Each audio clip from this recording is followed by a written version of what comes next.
दोस्तों तारीख थी 3 अक्टूबर, साल था 1996। बीकानेर के रहने वाले निहाल चंद बिश्नोई को अचानक पता चलता है कि बाड़नू गांव में शिकारियों ने 6 हिरणों को मार दिया है। खबर मिलते ही निहाल चंद फौरन कुछ गांव वालों के साथ शिकार वाली जगह पर पहुंच जाते हैं। ये लोग शिकारियों को रोकने के लिए उन पर धावा बोल देते हैं। शिकारी इन लोगों को अपनी तरफ आता देख गोलियां चलाना शुरू कर देते हैं। इस गोलीबारी में निहाल चंद जी बुरी तरह जख्मी हो जाते हैं, मगर वो उस जगह को नहीं छोड़ते जहां मरे हुए हिरण पड़े थे। आखिरकार शिकारियों को बिना हिरण लिए वहां से जाना पड़ता है। कुछ देर बाद घायल निहाल चंद बिश्नोई की मृत्यु हो जाती है। 1999 में भारत सरकार निहाल चंद जी को उनकी बहादुरी के लिए शौर्य चक्र देती है। इसके साथ ही निहाल चंद बिश्नोई जी पहले ऐसे भारतीय बन जाते हैं जिन्हें सेना में न होने के बावजूद शौर्य चक्र से नवाजा जाता है। हो सकता है कि बिश्नोई समाज के बाहर इस कहानी से कुछ लोग वाकिफ न हो, मगर बिश्नोई समाज में निहाल चंद जी की दास्तां हर कोई जानता है। हमने भी इस वीडियो की शुरुआत अगर इस कहानी से की है तो इसके अपने रीजंस हैं। बाबा सिद्दीकी की मौत के बाद आज हर किसी की जुबान पर लॉरेंस बिश्नोई का नाम है। लॉरेंस बिश्नोई का ये स्टेटमेंट हर जगह चल रहा है कि जब तक सलमान खान काले हिरण की मौत के लिए माफी नहीं मांगते तब तक वो सलमान खान को माफ नहीं करेंगे। बहुत से लोग जो राजस्थान या इस इलाके के बाहर के हैं वो ये बात समझ ही नहीं पा रहे हैं कि आखिर एक हिरण को मारना इतना बड़ा मामला कैसे बन गया। बहुत से लोग लॉरेंस के इस गुस्से पर हैरान भी हो रहे हैं। लॉरेंस ने सही किया या गलत हम उसकी डिटेल में नहीं जा रहे, लेकिन हमारे व्यूअर्स के लिए यह समझना बहुत इंपॉर्टेंट है कि आखिर बिश्नोई समाज एक हिरण की मौत के लिए सलमान खान से आज भी इतना गुस्सा क्यों है। हो सकता है कुछ कौमों के लिए मासूम जानवरों को मार देना उनके ट्रेडिशन का हिस्सा हो, लेकिन बिश्नोई समाज ऐसा है जहां जानवरों को इंसानों की तरह ही माना जाता है। ये एक ऐसी कम्युनिटी है जहां महिलाएं जानवर के अनाथ बच्चों को स्तनपान तक करवा देती हैं। बिश्नोई समाज के गुरु जंभेश्वर जी ने इस कम्युनिटी को ऐसे संस्कार दिए हैं कि ये लोग पेड़ पौधों की हिफाजत के लिए अपनी जान तक दे देते हैं। पहले से पहले कि मैं लॉरेंस बिश्नोई गैंग और उनकी सलमान खान से चल रही दुश्मनी पर आऊं, आप एक और कहानी सुन लीजिए। ये कहानी आपको बताएगी कि आखिर बिश्नोई समाज के लिए हिरण या जानवर ही नहीं, पेड़ पौधे भी क्या मायने रखते हैं। राजस्थान में खेजड़ी का पेड़ पाया जाता है। ये एक ऐसा पेड़ है जो भरे रेगिस्तान में भी हरा भरा खड़ा रहता है। खेजड़ी का पेड़ भी बिश्नोई समाज में उतना ही पवित्र माना जाता है जितना कि काला हिरण। यह मामला है साल 1730 का, 1730। उस वक्त जोधपुर के महाराजा अजय सिंह को अपने महल के लिए लकड़ी की जरूरत थी, तो उनके सैनिक गांव में मौजूद एक खेजड़ी का पेड़ काटने चले जाते हैं। जैसे ये बात अमृता देवी नाम की एक महिला को पता लगती है तो वो पेड़ के आगे खड़ी हो जाती है। अमृता देवी ने सैनिकों को चुनौती दी कि अगर तुम्हें पेड़ काटना है तो पेड़ से पहले तुम्हें मेरी गर्दन काटनी होगी। सैनिकों ने भी अमृता देवी की गर्दन काट दी। उसके बाद पेड़ को बचाने आई अमृता देवी की 3 बेटियों को भी सैनिकों ने मार डाला और आखिर में अमृता देवी के पति को भी सैनिकों ने मार डाला। आपको जानकर हैरानी होगी कि उस दिन उस एक पेड़ को बचाने के लिए 363 लोगों ने अपनी जान दे दी। ये बताइए दोस्तों, क्या दुनिया के इतिहास में आपने ऐसी कोई एक भी कहानी सुनी है जहां एक पेड़ को बचाने के लिए 363 लोगों ने अपनी गर्दनें कटवा ली हो? शर्म की बात है कि आजादी के बाद इतिहास लिखने वालों ने औरंगजेब जैसे क्रूर शासकों का तो महिमा मंडन कर दिया, मगर उन वामपंथी मक्कारों ने आपको ऐसी एक कहानी नहीं बताई। अगर ऐसी कहानियां इस देश के बच्चों ने पढ़ी होती तो वो अपने लोगों की बहादुरी के बारे में जान पाते। आज के बच्चे ये समझ पाते कि बहादुरी का मतलब सिर्फ ये नहीं होता कि आप दूसरे राज्य पर कब्जा कर लें या आप मजहब फैलाने के लिए काफिरों की गर्दन काट लें। बहादुरी का मतलब ये होता है कि अगर एक पेड़ को बचाने के लिए आपको अपनी गर्दन तक कटवानी पड़े तो भी आप पीछे न हटे। बहादुरी किसी को मारने में नहीं, बल्कि बहादुरी एक पौधे, एक जीव को बचाने के लिए अपनी जान तक देने में है। और भारत की ऐसी ही कहानियां हमारे पॉडकास्ट में आपको देखने और सुनने को लगातार मिलेंगी। इसके लिए आप हमारे टीआरपी चैनल को जरूर सब्सक्राइब करिएगा। डिस्क्रिप्शन में उस चैनल का लिंक दिया है। वीडियो में आगे बढ़ते हैं। लॉरेंस बिश्नोई का कहना है कि बचपन में जब उसे यह पता लगा कि सलमान खान ने जोधपुर में काला हिरण मारा है, तब से ही वो उससे बदला लेना चाहता था। जो लोग उस वक्त के बारे में नहीं जानते उनको ये बता दें कि ये बात है 1998 की। सलमान खान अपने को स्टार्स के साथ उस वक्त जोधपुर के आसपास हम साथ साथ में फिल्म की शूटिंग कर रहे थे। तभी रात के अंधेरे में गांव वालों को गोली चलने की आवाज आई। गांव वाले गोली चलने की जगह पर पहुंचे तो वहां पर उन्हें गाड़ी में कुछ लोग दिखाई दिए। गांव वाले गाड़ी को तो नहीं रोक पाए, मगर उनमें से एक आदमी ने सलमान खान को पहचान लिया। पड़ताल करने पर पता चला कि उस रात गांव में 2 चिंकारा और 3 काले हिरण मार दिए गए हैं। मामले की छानबीन शुरू हुई और वन विभाग की टीम घोड़ा हुडा फार्म्स पहुंच गई, जहां सलमान समेत हम साथ साथ हैं के क्रू मेंबर्स रुके हुए थे। वहां काले हिरण के अवशेष मिले। 2 अक्टूबर को बिश्नोई समाज ने इस मामले में सलमान खान के खिलाफ FIR दर्ज कराई। सलमान खान की गिरफ्तारी हुई और उन्हें जेल जाना पड़ा, मगर हाथों हाथी उनको जमानत भी मिल गई। बिश्नोई समाज का गुस्सा इस बात को लेकर है कि आज इस मामले को चलते तकरीबन 27 साल हो गए हैं, मगर इन 27 सालों में सलमान खान को इस मामले में सिर्फ 18 दिन जेल जाना पड़ा और ट्रायल कोर्ट से सजा सुनाए जाने के बावजूद वो आज भी जमानत पर है। 2006 में एक ट्रायल कोर्ट ने सलमान खान को 5 साल की सजा सुनाई थी, मगर 2007 में राजस्थान हाई कोर्ट ने सलमान खान की सजा को सस्पेंड कर दिया। फिर जुलाई 2016 आते आते राजस्थान हाई कोर्ट ने सलमान खान को 2 चिंकारा के शिकार के मामले में बरी ही कर दिया। 2017 में जोधपुर हाई कोर्ट ने सलमान खान को शिकार के टाइम एक्सपायर्ड हथियार रखने के मामले में भी बरी कर दिया। इसके बाद 2018 में ट्रायल कोर्ट ने इस मामले में सलमान खान को फिर से 5 साल की सजा सुनाई, मगर सलमान अभी तक जमानत पर है। इस तरह मामले के 27 सालों बाद भी बिश्नोई समाज अब भी न्याय का इंतजार कर रहा है। हैरानी की बात नहीं है कि इसी के बाद 2018 में लॉरेंस बिश्नोई ने ऐलान किया था कि काले हिरण के शिकार के मामले में वो सलमान खान को जिंदा नहीं छोड़ेगा और पूरे बिश्नोई समाज की तरफ से उससे बदला लेकर रहेगा।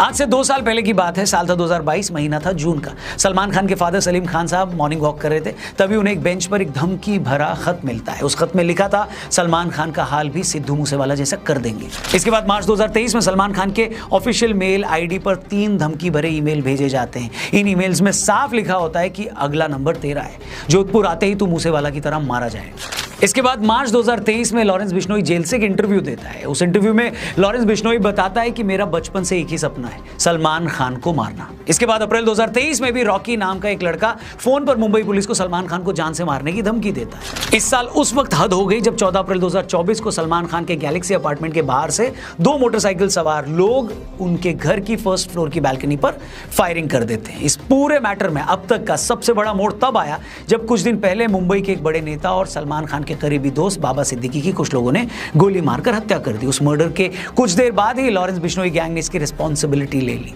यह खबर आई कि लॉरेंस बिश्नोई गैंग बोल रहा है कि जो भी आदमी सलमान खान की हेल्प करेगा वो मारा जाएगा। आपको बता दें कि ये वही बाबा सिद्दीकी हैं जिन्होंने 2013 में अपने घर हुई इफ्तार पार्टी में सलमान और शाहरुख खान की सुलह करवाई थी। बाबा सिद्दीकी सलमान खान की फैमिली के बहुत क्लोज थे। 2015 में मुंबई सेशन कोर्ट ने सलमान खान को 2002 हिट एंड रन केस में 5 साल की सजा सुनाई थी। तब भी बाबा सिद्दीकी सलमान की बहन अलवीरा के साथ सबसे पहले हाईकोर्ट पहुंचे थे। उस वक्त उन्होंने सीनियर लॉयर हरीश साल्वे से कॉन्टैक्ट किया और साल्वे जी सलमान खान की सजा को उन्होंने सस्पेंड करवा दिया था, मगर बाबा सिद्दीकी की मौत से लॉरेंस बिश्नोई गैंग का कॉन्फिडेंस बढ़ा हुआ है। वहीं सलमान की सेफ्टी मुंबई पुलिस के लिए बड़ी सिरदर्द बनी हुई है। सलमान खान लगातार पब्लिकली आने से बच रहे हैं। मुंबई पुलिस ने सलमान खान के गैलेक्सी अपार्टमेंट के बाहर एक चौकी भी बना दी। सलमान खान की सिक्योरिटी में हर वक्त 40 के करीब पुलिस वाले खड़े रहते हैं। सलमान खान के फादर सलीम खान ने एक टीवी इंटरव्यू में कहा है कि इन धमकियों के चलते हम लोगों की मूवमेंट पर काफी असर पड़ा है और हम उस तरह से बाहर नहीं निकल पा रहे जैसे पहले निकलते थे। सलमान खान भी इन धमकियों के बाद अपने घर की बालकनी में आकर फैंस को वेव करना बंद कर चुके हैं। इस पूरी कंट्रोवर्सी के बाद बहुत से लोग ये जानना चाहते हैं कि भाई ये लॉरेंस बिश्नोई हैं कौन, और जो भी है आखिर वो इतना पावरफुल कैसे बन गया कि वो इतने सालों से जेल में बंद है, फिर भी वो जेल से सिद्धू मूसेवाला जैसे बड़े सिंगर को मरवा देता है, बाबा सिद्दीकी का मर्डर करवा देता है, सलमान खान जैसे सुपरस्टार को धमकियां दे रहा है। लॉरेंस बिश्नोई इतना पावरफुल कैसे बना, इसे समझने से पहले एक बार ये जान लेते हैं कि आखिर लॉरेंस बिश्नोई इतना बड़ा गैंगस्टर बना कैसे। लॉरेंस बिश्नोई का जन्म 12 फरवरी 1993 को पंजाब के फाजिल्का में हुआ। पैदा होने के वक्त वो बहुत गोरा चिट्टा था, तो उनकी माता जी ने उनका नाम लॉरेंस रख दिया। लॉरेंस एक क्रिश्चियन नाम है जिसका मतलब होता है चमकता हुआ सफेद। हालांकि पुलिस रिकॉर्ड में लॉरेंस का नाम सतविंदर सिंह है। लॉरेंस बिश्नोई का बचपन से स्पोर्ट्स में काफी इंटरेस्ट था। वो कुश्ती लड़ता था। उसके फादर पुलिस में थे और वो चाहते थे कि बेटा IAS बने। अबोहर से 12वीं की पढ़ाई पूरी करने के बाद लॉरेंस चंडीगढ़ चला गया, जहां उसने DAV कॉलेज में दाखिला लिया। धीरे धीरे उसने स्टूडेंट पॉलिटिक्स में दिलचस्पी लेनी शुरू कर दी। इसी टाइम इसकी गोल्डी बराड़ से दोस्ती हो गई। वही गोल्डी बराड़ जो आज कनाडा में बैठकर लॉरेंस बिश्नोई गैंग के लिए काम करता है और जिसके गैंग ने सिद्धू मूसेवाला की मर्डर की रिस्पॉन्सिबिलिटी ली थी। लॉरेंस ने 2011 में कॉलेज इलेक्शन लड़ने के लिए student organisation of Punjab university यानी SOPU के नाम से एक पार्टी भी बनाई थी, मगर लॉरेंस अपना पहला इलेक्शन हार गया। इस हार के बाद से लॉरेंस को काफी इंसल्टेड फील हुआ, जिसके बाद उसने एक रिवॉल्वर खरीदी और उस गैंग से भिड़ गया जिसने उसे इलेक्शन में हराया था। कुछ मीडिया रिपोर्ट्स की माने तो कॉलेज टाइम में लॉरेंस की गर्लफ्रेंड गर्लफ्रेंड थी। आपसी रंजिश में दूसरे गैंग ने उसकी गर्लफ्रेंड का मर्डर कर दिया, जिसके बाद लॉरेंस पूरी तरह से क्राइम की दुनिया में आ गया। आगे चलकर लॉरेंस की दोस्ती संपत नेहरा से हुई। संपत पुलिस इंस्पेक्टर का बेटा था। लॉरेंस, गोल्डी और संपत ने मिलकर पंजाब के साथ साथ हरियाणा में अपना एक क्राइम सिंडिकेट बनाया। इस तिकड़ी ने हरियाणा में काला जठेड़ी और दिल्ली में जितेंद्र गोगी के साथ भी ग्रुप बना लिया। इसके बाद लॉरेंस शराब माफिया, ड्रग स्मगलर्स और बिजनेसमैन से फिरौती मांगने लगा। 2012-13 आते आते उसने अपना घर भी छोड़ दिया। 2014 में लॉरेंस बिश्नोई को राजस्थान में अरेस्ट करके भरतपुर जेल भेजा गया था, मगर एक पेशी के लिए मोहाली ले जाते टाइम वो पुलिस कस्टडी से भाग गया। 2016 में लॉरेंस को फिर से अरेस्ट कर लिया गया और तब से आज तक वो जेल में ही बंद है। मगर जेल में बंद होने के बावजूद वो आज भी धड़ल्ले से पूरी दुनिया में अपना काम चला रहा है। 29 मई 2022 को सिंगर सिद्धू मूसेवाला की उसके घर के कुछ दूरी पर 24 गोलियां मारकर हत्या कर दी गई। बाद में पता चला कि उस पूरे मर्डर को भी लॉरेंस बिश्नोई और गोल्डी बराड़ ने अंजाम दिया था। 5 दिसंबर 2023 राष्ट्रीय राजपूत करनी सेना के अध्यक्ष सुखदेव गोगामेडी की उनके घर में घुसकर गोली मारकर हत्या कर दी गई। इस हमले में एक शूटर भी मारा गया था। मर्डर के कुछ देर बाद लॉरेंस गैंग के रोहित गोदारा ने सोशल मीडिया पर पोस्ट करके मर्डर की जिम्मेदारी ले ली थी। इसके बाद इसी साल 14 अप्रैल 2024 को सुबह 4:51 पर 2 बाइक सवारों ने सलमान खान के बैंड्रा वाले गैलेक्सी अपार्टमेंट पर 5 राउंड फायरिंग भी की। इस फायरिंग में एक गोली सलमान के घर की दीवार पर लगी, वहीं एक गोली सलमान के घर पर लगे नेट को चीरती हुई उनके ड्राइंग रूम की दीवार पर जा लगी। फायरिंग के बाद दोनों शूटर्स अपनी बाइक मौके पर ही छोड़कर फरार हो गए। बाद में लॉरेंस के भाई अनमोल ने सोशल मीडिया पर पोस्ट करके इस हमले की जिम्मेदारी ली थी। इसके अलावा कुछ दिन पहले जिस तरह बाबा सिद्दीकी जैसे बड़े नेता की सरेआम हत्या की गई, उसने तो पूरे देश को हिलाकर रख दिया। इस मर्डर की रिस्पांसिबिलिटी भी लॉरेंस बिश्नोई गैंग ने ली। आज लॉरेंस गैंग में 700 से ज्यादा शूटर्स हैं। ये विदेशों से हथियार मंगवाते हैं। इसके शार्प शूटर्स पंजाब, हरियाणा, राजस्थान, दिल्ली से लेकर हिमाचल प्रदेश से काम करते हैं और उनका नेटवर्क दुनिया भर में फैला हुआ है। लॉरेंस के गुर्गे शराब कारोबारियों, व्यापारियों और सटोरियों के नंबर जेल में उसके पास पहुंचाते हैं। लॉरेंस धमकी देकर इन लोगों से करोड़ों की वसूली करता है। लॉरेंस ने एनआईए को बताया था कि उसने तिहाड़ के अलावा राजस्थान के भरतपुर और पंजाब के फरीदकोट जेल में रहते हुए भी कई कारोबारियों से करोड़ों की वसूली की थी।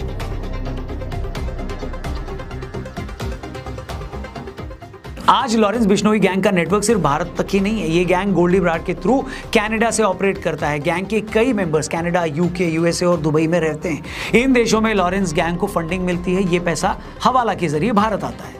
Lawrence Bishnoi gang social media पर बहुत पॉपुलर है। इंस्टाग्राम, फेसबुक और यूट्यूब जैसे प्लेटफॉर्म पर उनके हजारों फॉलोअर्स हैं। अपनी सोशल मीडिया फॉलोइंग के थ्रू वो अपनी धमकियों की मार्केटिंग करता है। लॉरेंस की गैंग में बहुत बड़े लेवल पर नाबालिग लड़के हैं। इन लोगों को गैंग से जोड़ने के लिए ये एक क्राइम के लाखों रुपए मिलते हैं। आज लॉरेंस का नेटवर्क लोकल और इंटरनेशनल लेवल पर इतना मजबूत है कि वो जेल में बंद होने के बावजूद पूरी दुनिया में कहीं भी क्राइम को अंजाम दे सकता है। यही रीजन है कि सलमान खान को मिल रही उनकी धमकियों को पुलिस बहुत ज्यादा सीरियसली ले रही है। सलमान खान को लगभग अंडरग्राउंड होकर काम करना पड़ रहा है। इस पूरी कंट्रोवर्सी के बाद ऐसे भी लोग हैं जो लॉरेंस को एक क्रिमिनल की तरह देखते हैं। वहीं ऐसे भी लोग हैं जो लॉरेंस को हीरो मान रहे हैं। उनका मानना है कि कम से कम सलमान के केस में लॉरेंस गलत नहीं है। वो ये गिनाना भी नहीं भूलते कि चिंकारा के शिकार से लेकर हिट एंड रन केस तक सलमान के नाम भी बहुत से क्राइम है। इसलिए एक बहुत बड़ा सेक्शन सलमान खान के साथ आज कोई हमदर्दी नहीं रख रहा। हमारा मानना है दोस्तों कि